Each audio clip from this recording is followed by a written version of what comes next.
Bonjour à toutes et à tous et bienvenue dans ce 43e podcast consacré à l'évolution de vos FCPE au sein des PEG, PERCO et PERCOL, des groupes EDF et Engie. Comme d'habitude, je vais scinder mon propos en deux parties. La première concernera l'analyse du contexte économique mondial et la seconde, celle de vos FCPE pour le mois d'octobre. Soit dit en passant, écoutez l'analyse de la CFE Énergie sur l'actualité des industries électriques et gazières, sans bobards ni blabla. Le mois de septembre est toujours un mois charnière en bourse car il permet aux banques centrales et aux entreprises de donner des perspectives pour l'année qui vient.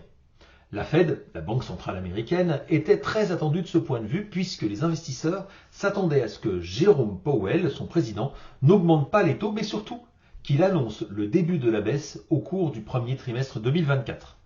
Or, le moins que l'on puisse dire, c'est que du côté américain, l'économie refuse de lâcher, ce qui permettrait de mettre fin à l'inflation et donc engager une baisse des taux.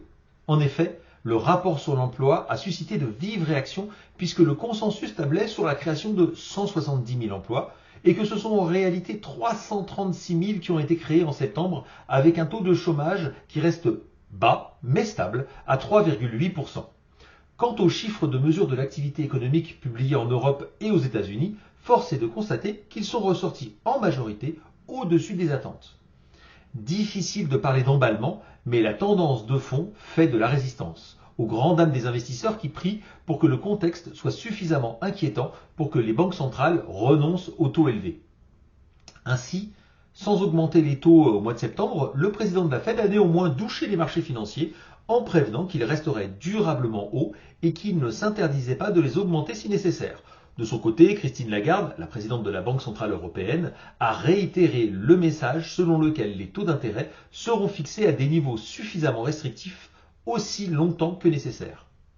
Tout ceci a engendré une baisse des marchés financiers malgré des publications trimestrielles plutôt bonnes du côté des entreprises, même si les perspectives pour 2024 commencent à se tasser compte tenu du climat des affaires dans le monde. Car à la hausse des taux viennent s'ajouter une faible croissance chinoise, confrontée à une crise immobilière sans précédent, et de terribles conflits internationaux qui font craindre un embrasement des matières premières. Du côté des marchés financiers, la baisse est sérieuse suite à ces annonces non prévues. Le Nasdaq, qui est plus sensible à la remontée des taux puisque les entreprises de croissance qu'il comporte ont besoin du levier de la dette pour se développer, perd plus de 5% en un mois, suivi par le Dow Jones qui perd 3,5%. En Europe, le CAC 40 baisse également de 2,5% et l'Eurostoxx 600 limite la casse avec une perte de 1,7%. L'indice mondial MSCI World de son côté baisse de 4,5% quand même. Pour terminer, l'euro poursuit sa descente avec une perte de 2,5% contre le dollar. Venons-en maintenant à nos FCPE qui sont logiquement baissiers sur ce mois de septembre, hormis les fonds monétaires tels que EG monétaire ou les fonds EDF temporaires sur le PEG et Cap défensif sur le PERCO EDF et Natixis monétaire sur celui d'Engie. Je vous rappelle que les fonds monétaires bénéficient de la hausse des taux. Ils sont peu risqués mais ne profitent pas de la hausse des marchés lorsque c'est le cas. Tous les autres fonds sont à la baisse selon qu'ils comportent plus ou moins d'actions dans leur portefeuille. Faisons néanmoins un zoom particulier sur ceux qui ont des actions d'entreprise de taille moyenne. En effet, le contexte ne leur est pas du tout favorable et elles sont plus fortement impactées par la hausse des taux et donc considérées actuellement comme des actifs risqués, ce qui n'incite pas à investir dans leur capital. C'est pourquoi EGPAN Croissance sur le PEG et Sélection DNCA Euro sur le PERCO Engie plongent respectivement de presque 3,5% pour l'un et presque 8% de l'autre.